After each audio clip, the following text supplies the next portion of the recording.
নমস্কাৰ আপুনি চাবলৈ আৰম্ভ কৰিছে ইনসাইট ইণ্ডিয়া ষ্টুডিঅ'ত মই সাজিদ পবিত্ৰ ৰমজান মাহ সমাগত ইছলাম ধৰ্মাৱলম্বী লোকসকলৰ পবিত্ৰ ৰমজান মাহলৈ আৰু বেছি দিন নাই তেনে সময়তে লাখ লাখ মুছলমানৰ বাবে আহিছে ভাল খবৰ আৰু এই ভাল খবৰ দিছে চন্দ্ৰবাবু নাইডু চৰকাৰে পবিত্ৰ ৰমজান মাহতে মুছলমানসকলে লাভ কৰিব ডাঙৰ সুবিধা কি সুবিধা লাভ কৰিব মুছলমানসকলে চন্দ্ৰবাবু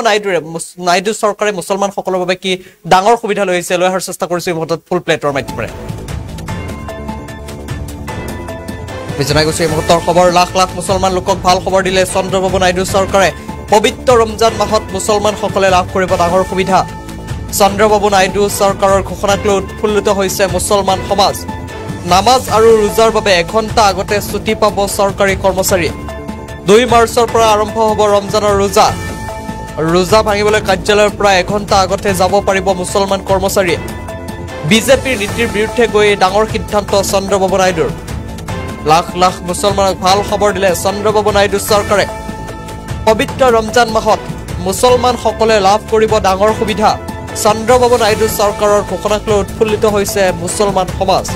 নামাজ আৰু ৰোজাৰ বাবে এঘণ্টা আগতে ছুটি পাব চৰকাৰী কৰ্মচাৰীয়ে 2 মাৰ্চৰ পৰা আৰম্ভ হ'ব ৰমজানৰ ৰোজা পবিত্ৰ ৰমজান মাহ সমাগত তাৰ পূৰ্বে চন্দ্ৰবাবু নাইডু চৰকাৰৰ মুছলমান সমাজৰ বাবে ডাঙৰ সুবিধা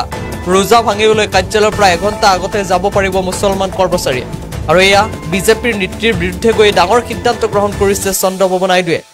চন্দ্ৰবাবু নাইডু চৰকাৰে লাখ লাখ মুছলমান লোকৰ বাবে ভাল খবৰ লৈ আহিছে ডাঙৰ সুবিধা প্ৰদান কৰিছে চন্দ্ৰবাবু নাইডু চৰকাৰে লাখ লাখ মুছলমান লোকক ভাল খবৰ দিছে পবিত্ৰ ৰমজান মাহত মুছলমান সকলে লাভ কৰিব ডাঙৰ সুবিধা কি ডাঙৰ সুবিধা লাভ কৰিব আমি পুনৰ জনাৰ চেষ্টা কৰিছো চন্দ্ৰবাবু নাইডু চৰকাৰৰ ঘোষণাক লৈ উৎফুল্লিত হৈ পৰিছে সমগ্ৰ মুছলমান সমাজ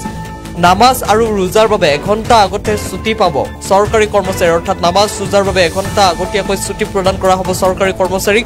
2 মাৰ্চৰ পৰা আৰম্ভ হ'ব পবিত্ৰ ৰমজানৰ ৰোজা আৰু ৰোজা ভাঙিবলৈ কাৰ্যালয়ৰ পৰা এঘণ্টা আগতে যাব পাৰিব মুছলমান কৰ্মচাৰীসকল